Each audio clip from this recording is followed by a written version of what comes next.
1999년 김신혜 양 사건 기억하시는 분들 있으시죠? 9살 어린 나이에 소아암으로 배가 부풀었지만 신이 고쳐주실 것이라며 치료를 거부했던 부모.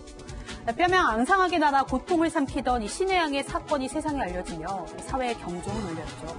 잘못된 믿음 때문에 어떤 특정한 신념 때문에 치료를 거부하는 부모들은 우리 사회의 문제가 되곤 합니다. 오늘 판결의 재구성에서 다룰 사건은 2012년 보성군에서 일어난 일입니다. 40대 아빠와 30대 엄마 그리고 4자녀들. 그런데 이 집에서 아이들이 며칠 간격으로 잇따라 숨지는 사건이 발생합니다. 화목해 보였던 이 가정 안에 숨겨진 비밀은 무엇일까요? 판결의 재구성에서 추적해 보시죠. 네, 4명의 아이 중에 3명의 아이들이 연달아 숨졌다? 그야말로 수상한데 부모의 행동이 더 이상했다면서요? 그렇습니다. 지난 2012년 2월 1일 밤 10시 보성군 보성읍에 있는 교회입니다. 네. 개인 교회에서 일어난 일인데요. 그 5편 남짓한 그 방에서 잠을 자던 아내가 있어 35살이에요. 그런데 자다가 잠들었던 남편을 흔들어 깨운 거예요. 네. 그래서 왜 그러냐 그랬더니 그 일녀 3남 중에 장녀가 전혀 미동을 하지 않은 거예요. 네. 그러다 보니까 깜짝 놀래가지고 그러니까는 애가 잠들어 않고 미동도 안 하는데도 불구하고 이 부부는 또 잠을 잤어요. 네. 자고 나 다음에 다음날 이 새벽 5시경에 장남의 팔다리가 또 굳어 있는 거예요. 네. 그러니까 이제 경찰대가 확인했으면 문제가 있지 않습니까? 병원을 가지 않았어요. 그리고 또 2시간 뒤에 오전 7시쯤 차남 몸이 정상이 아닌 것이 발견이 된 겁니다. 그럼 보면은 3명이 다 숨졌는데도 불구하고 그 부부는 병원을 가거나 하지 않고 오히려 기도를 했습니다. 무슨 말이냐면 기도로 치유를 받거나 살아날 수 있다고 생각했던 것이죠. 기도를 해가지고 했는데 그 교회는 사실 큰 교회는 아니에요. 한 신자가 10여 명 정도 있는 교회인데 그 예배를 그 사망한 뒤에도 예배를 받지만은 실제적으로 10여 명 정도가 전부 노인이기 때문에 그 사체가 부패를 하는 것도 노인들이 알아채지 못했기 때문에 계속 사체가 방치되고 있었던 상황인 거죠. 네. 그러니까 주민들에게 목사로 불렸던 이 아이들의 아버지는 기도를 하면 아이들이 다시 살아날 것이다 이렇게 믿었다고 하는데요. 직접 한번 그 목소리를 들어보겠습니다. 순식간에 가버리면서 그냥 기도만 했습니다. 근데 성경에서는 죽은 자도 살아났으니까. 한 말씀만 해주세요. 왜 그러셨어요? 네? 아이들한테 미안하세요? 네? 왜 방치하셨어요? 사망했는데 왜 신고 안 하셨죠? 숨진 아이가 살아날 줄 알았다. 그리고 아이를 곁에 더 두고 싶었다.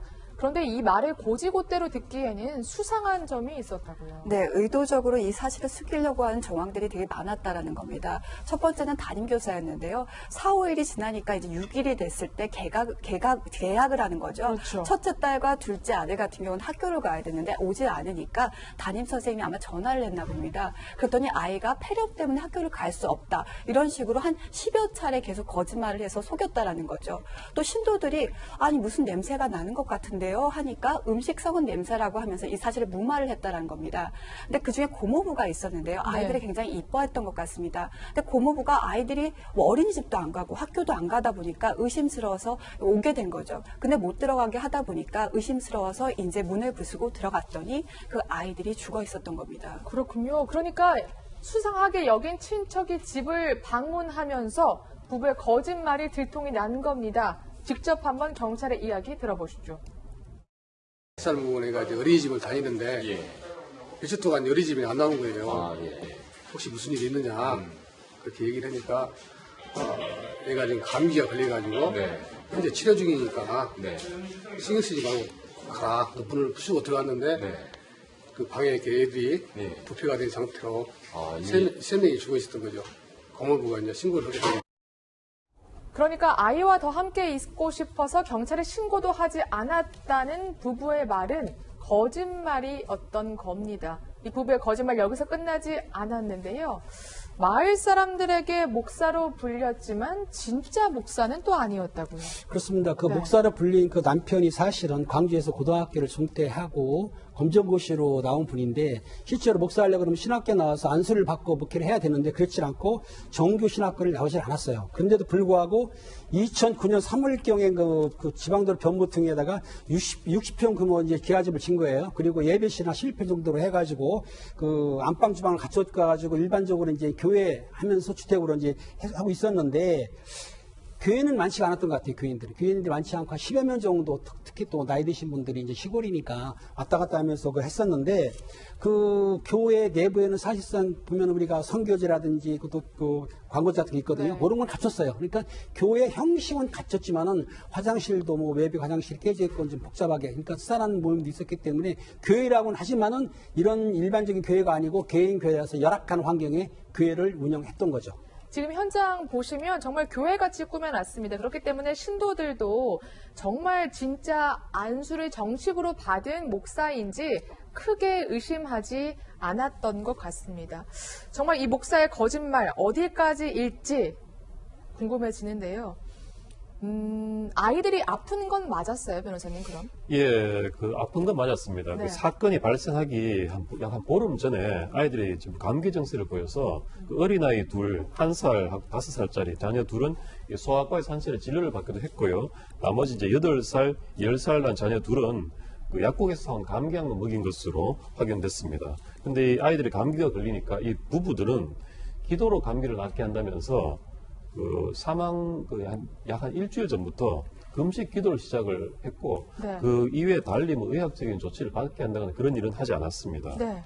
그러면 이어서 바로 경찰의 이야기도 직접 한번 들어보시죠.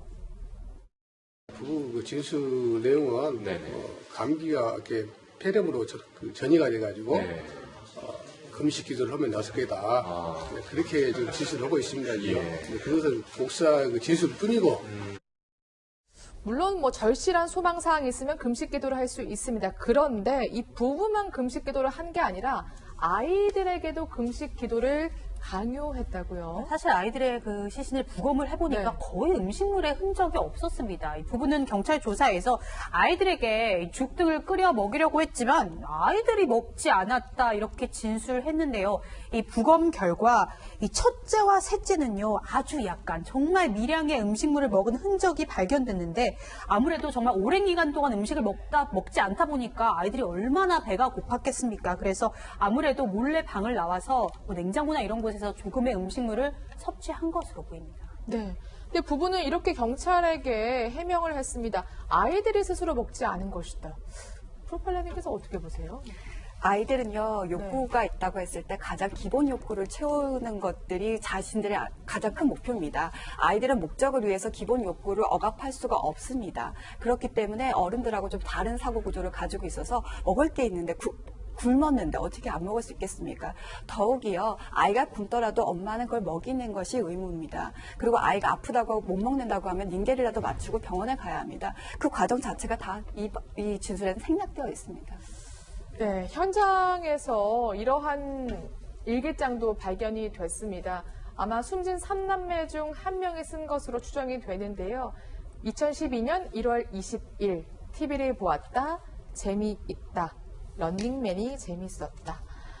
여느 초등학생들처럼 정말 이렇게 밝게 생활하던 아이들이었는데 숨지고 만 겁니다. 그런데 부모의 거짓말 또 하나 끝이 아니었던 게 이 병에 걸려서 숨진 게 아니라 부검 결과와 전혀 다른 결과가 나왔다고요. 그렇습니다. 사체를 경찰에서 부검을 해보니까는 곳곳에 몽이 발견된 거예요. 그래서 이제 더 치밀하게 조사를 했겠죠. 했더니 내용이 그렇습니다. 그 박 씨가 1일부터 2일 사이에 큰딸, 둘째 아들, 셋째 아들에게 이제 잡기가 없었다고 생각을 한 거예요. 그래가지고 뭘 안 해야 된다 그러면서 허리띠하고 파리채로 구타를 했던 거예요, 계속요. 그런데 뭐 78대를 때렸다. 이제 숫자가 중요한 건데 때렸다는 얘기예요. 그리고 그와 같이 또 박 씨 부인도 또 10여 대를 구타를 했는데 이 내용은 뭐냐면 성경에 보면 잠언이라고 있어요. 네. 좋은 말이라고 써 있는 건데 그 내용이 23장 13절에 보면 아이를 훈계하지 아니하려고 하지 말라. 채찍으로 그를 때릴지라도 그가 죽지 아니하리라. 성경 말씀이에요. 네. 그리고 또 그 14절에 14절에 있죠. 14절에 내가 때리면. 그를 채찍으로 때리면 그의 영혼을 수월은 이제 지옥이 마찬가지예요. 죽음이 가는 것인데 그 수월에서 구원하리라. 그러니까 징계를 하고 채찍으로 때리고 구타하게 되면은 지옥도 가지 않고 살아나리라고 생각했던 거예요. 그리고 이제 고린도후서 11장 24절을 보게 되면 유태인에게서 40에서 하나 감한매를 5번 맞았음이라는 구절은 무슨 말이냐면 40에서 하나를 감하게 하면 39대예요. 네, 39번. 39대를 5번을 때리는 거거든요. 근데 그거는 다 때리지 못했어요. 네. 78대만 때렸는데 어떻든 그렇게 구타를 하다 보니까 그 아이들이 굶주림이라든지 아니면 질병을 한 게 아니고 폭행에 의해서 그 상처에서 사망한 거로 추정이 되는 거죠. 그러니까 성경 말씀은 비유적인 표현인데 그거를 그대로 받아들여서 아이들이 채찍으로 때리고 징계할 때 문자 네. 그대로 그러니까 그 성경에 나와 있는 문자 그대로 해석을 했기 때문에 그렇게 자기 사랑하는 아이를 징계하면서 때린 것이죠. 근데 뭐 파리채로 때리고 허리띠로 때리고 그야말로 이게 글쎄요 성경 말씀을 이해해서 때렸다 도저히 이해가 가지 않는데요. 저는 때린 형태가 더 저한테는 정말 네. 기가 막혔는데요. 아이들을 팬티만 입혔다고 합니다. 그리고 식탁에 엎드리게 해서 손과 발을 다 묶고요. 식탁 의자에 묶어놓고 그렇게 아이들이 보는 앞에서 똑같이 때렸다고 합니다. 39대를 때렸다고 하는데요. 유대인들이 바울을 때릴 때 40대에서 한 대 감했다. 네. 이렇게 해서 이 형태로 똑같이 때렸다고 하면서 어떻게 보면 종교의 형식을 빌려서 아이들을 구타한 거나 마찬가지고요. 또 이렇게 구타하고 나서 다음 날은 또 아이들이 도망가지 못하도록 핸드폰도 뺐고요. 머리를 또 자르기도 했다고 합니다. 왜 가짜 목사는 왜 이렇게 집요하게 아이들을 이렇게 아주 참혹하게 폭행했을까요? 그 단서가 큰딸이 쓴 쪽지에서 포착이 된다고요. 예, 이 박 씨의 집에서요, 경찰이 A4 용지 크기의 메모를 여러 장 발견했는데요. 여기에 보면 아픈 게 무서웠다. 죽을 것 같다고 생각했다. 이렇게 쓰여 있었습니다. 그래서 경찰은, 그럼 이게 그 큰딸이 맞으면서 쓴 게 아닐까 싶었는데, 조사를 해보니까 이게 그 피해 아동들의 엄마가 쓴 글이었습니다. 아, 그래요? 예. 근데 그 메모에 이 이모라는 단어가 나왔어요. 이모요? 예, 그래서 이 이모가 누구냐 이렇게 추궁을 하고 이 공범이 있지 않은지 이 가능성에 대해 수사를 진행했습니다. 네, 서 팀장, 이 이모라는 사람이 그럼 누굽니까? 이 사건에서 새로운 인물이 등장을 네. 하게 되는 겁니다. 이 45살 장모 씨, 바로 메모 속에 적혀있던 이모라는 인물이었는데요. 박 씨 부부는 경찰의 추궁 끝에 사실 아이들을 때린 건 이 장 씨가 시켜서 그랬다. 이렇게 다소 납득할 수 없는 진술을 했습니다.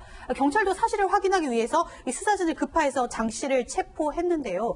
이 알고 보니까 실제로 이 장 씨가 부부들에게 좀 이런 이야기를 했다고 합니다. 평소에 당신들의 자녀들이 나를 어떻게 생각하고 있는지 한번 물어보아라. 그리고 이 실제로 아이들에게 물어봤더니 장 씨에 대해 그렇게 좋은 기억은 아니었던 것 같아요. 아이들이 장 씨가 사실 그렇게 좋지는 않다. 이렇게 이야기를 하니까 이 부부가 이 장 씨가 지시한 대로 아이를 무참히 때린 겁니다. 실제로 사건 현장에서는요, 이 부부가 고민한 듯한 쪽지도 발견이 되는데요. 실제로 때려야 할지 어떻게 해야 할지 모르겠다 이런 고민이 묻어나는 쪽지도 발견이 됐습니다. 네, 그러니까 40대 여성 장모 씨가 이 가짜 목사 부부를 시켜서 아이들을 때리도록 종용했다는 거군요. 이모라 불리는 그 장모 씨는 뭐냐면 이제 신앙으로서 맺어진 사이인데 한 1년 6개월 동안 매달 5만 원씩 그 후원금을 냈어요. 그러니까 그 목사 부부가 볼 때는 상당한 후원자죠. 매달 이제 5만 원씩 후원했으니까. 그런데 그 장 씨가 아마 아이들하고 영적으로 묶여 있다고 그래가지고 감기 들리는 거는 약을 먹이는 게 아니고 때려야 된다. 아까 잠언식으로 네. 구타를 하게 되면은 그 고칠 수 있다 해가지고 지속적으로 그걸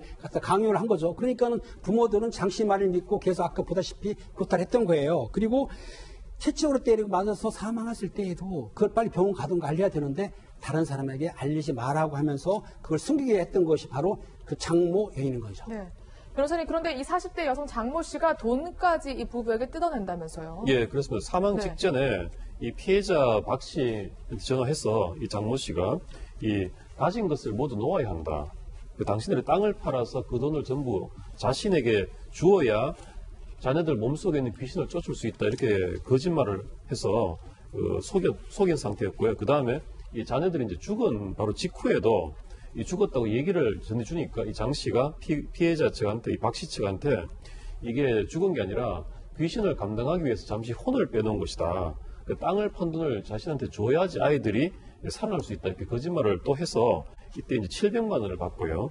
그 다음에 2월 6일 날에도 또 비슷한 거짓말을 해서 한 500여만 원을 받는데 사기 행각을 또 벌이기도 했습니다. 네. 왜 이렇게 40대 여성에게 휘둘렀을까? 저희가 판결문을 통해 취재를 해보니까 이 목사 부부가 이 40대 여성의 딸이 아팠는데 고쳐주지 못했다는 그 죄책감에 미안함에 이 40대 여성의 말을 점점 듣게 되고 심지어 이렇게 맹목적으로 매달리게 됐다고 합니다. 김예희 프로파일러님, 이게 가능한 일인가요? 근데 미안함에 이렇게 거의 신적으로 지지를 한다? 이해가 가지 않는데. 미안함 플러스 네. 이 사실이 발각됐을 때 자신들이 갖고 있는 신도조차도 뺏길 수 있다 보니까, 이탈할 수 있다 보니까 거기에서 오는 주도권이 아마 전도가 됐을 겁니다. 네. 그렇기 때문에 이 장 씨라는 그 인물이 아마 이 부부들을 조정할 수 있게 되고 주도권을 갖게 된 거죠. 그러면서 이들은 아마 어떻게 보면 내가 이 사람 말만 믿으면 잘 될 수 있다, 이 상황을 좀 마무리할 수 있다라는, 어떻게 보면 책임 회피고 도망이라고 할 수 있는 부분입니다. 네, 알겠습니다.